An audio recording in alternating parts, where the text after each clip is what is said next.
Yo, what's up, manga fans? This is Rafael from C Manga, and I'm here to give you a review of this week's chapter of Bleach 559, The Night Right.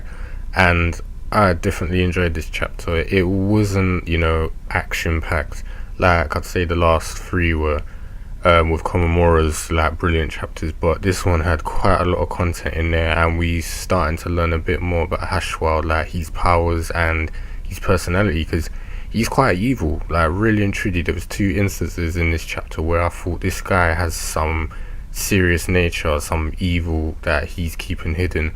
I mean, it might not be that evil, maybe he's just a critical guy, but he seems quite ruthless. I mean, in terms of what he wants, when he wants to get something done, he will do it without question. And one of them instances is like at the beginning of this chapter, we see him having a conversation with Koryaku, and he's talking about how the battles seem to be even between the Quincy's and the Shinigami, but he's here to basically, tip the scales in the Quincy's favor. And then that's when like, I started to think, there's something very peculiar about that. And he's managed to break through the Ryatsu wall that Nano made last time, because he was absorbing it from his side until it got weak, and then basically that gave him enough basically to break through. And although he's managed to break through, Nano during that time they were conversing, managed to think of another technique, and she's built another wall made of like separate hexagons, all kind of boarded up together next to each other.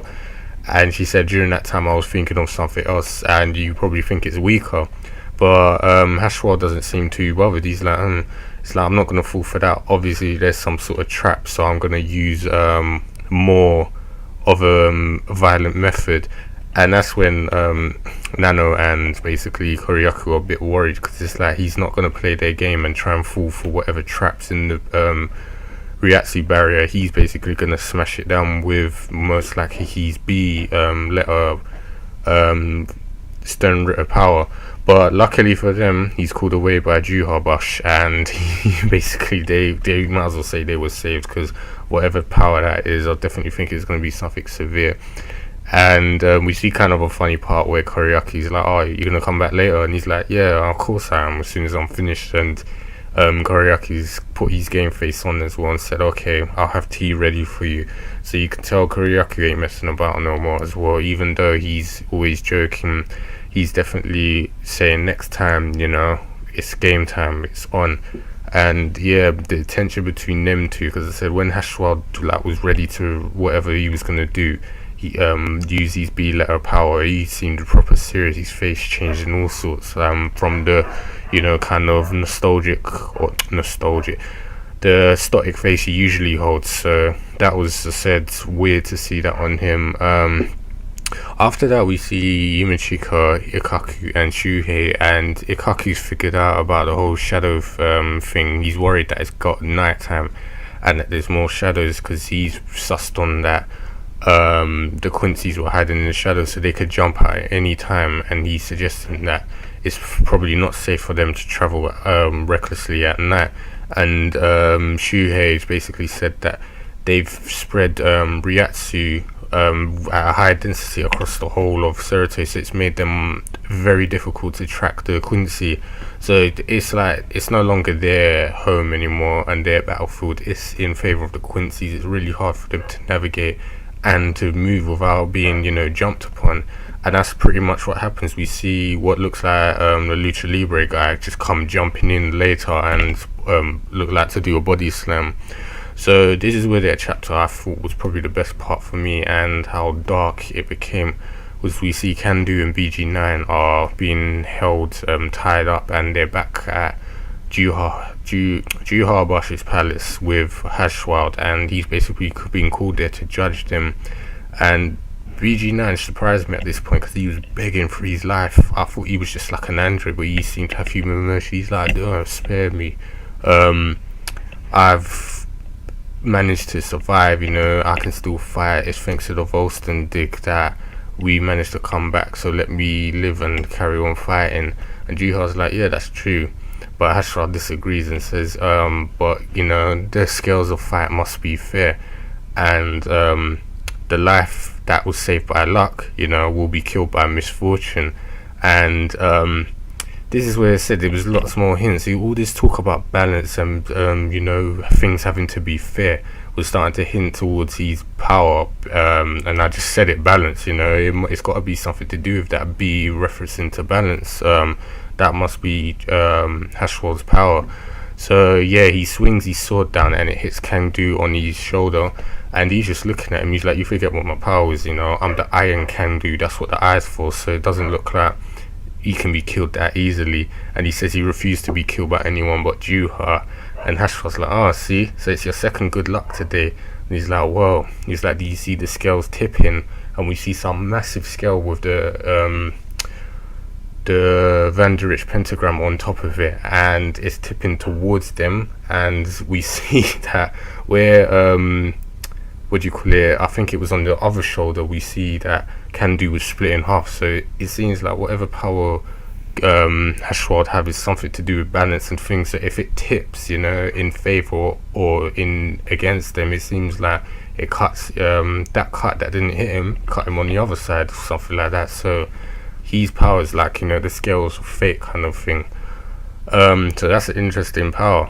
So what else other than that? Yeah, it was just said it was really weird seeing that part and how complex his power was. So I'm guessing we'll have more detail about that in the future, but I definitely think it's some sort of balance, scales of balance or scales of fate kind of thing.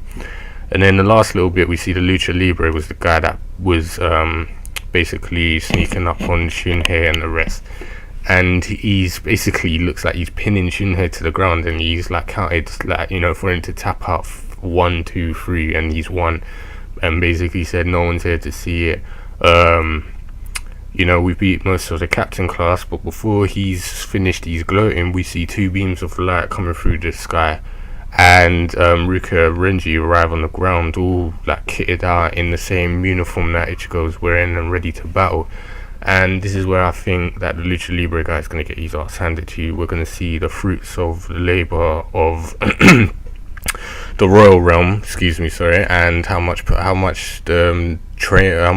power they have after the training. I really want to see what they've learned. Will Rukia have a new Bankai? Will Renji's Bankai be evolved? How much more powerful they've got? They deserve, you know, some sort of power up, because in the past they haven't been really treated fairly with their battles. It's like they either win them barely or they just lose, and I'm hoping both of them have much better fights in the future and definite power ups. And so yeah, that was the chapter. Definitely looking forward to see Rukia and Renji fight next time. Hopefully Kubo doesn't troll us and just, you know, leave it to another time. One little kind of funny thing, I don't know if any of you lot watch Avatar, because I've been watching it again recently, but don't you think Cang looks like Zuko? I've really looked at him quite a few times in the recent chapters. I was like, this guy definitely reminds me of Zuko. I was like, I'm expecting him to start firebending soon, so that was kind of funny to see. Yeah, I definitely think that B stands for balance. It's got definitely something to do with that for Haschwalth's thing. I can see Rukia and Renji is probably, in terms of the group of 4 that went to thing, they're probably like the least strongest. They're still obviously powerful, but out of the group, I'll say they're probably the come first, because they're not as strong as Byakuya, who I think second strongest, and Ichigo being the strongest. So, you know, that's the order I think they'll arrive in. So Byakuya and Rukia and Renji first, obviously Byakuya next, and Ichigo later on, which obviously would be when things become more serious, because all the cannon fodder battles are starting to end. And yeah, that was it. As I said, a lot of things to think about in this chapter, a lot of things to, you know, hope for in the future. And I'm definitely liking Haschwalth's character and his power a lot more than before. So I hope Kubo continues this good writing, because he said he's done very well in the past few chapters, especially with Komamura, and hope he does is consistent, man. Just keep it up, keep the pacing like this, and you know, we'll do good. So you know the usual. If you guys enjoyed the chapter, leave your comments, opinions, anything in the comment box below. If you enjoy this video, give us a like, because it helps us out, and also subscribe for any content on the channel, because there'll be tons of stuff for you to look at, and maybe anything will pique your interest. So check it out, subscribe, and we'll see you guys next week.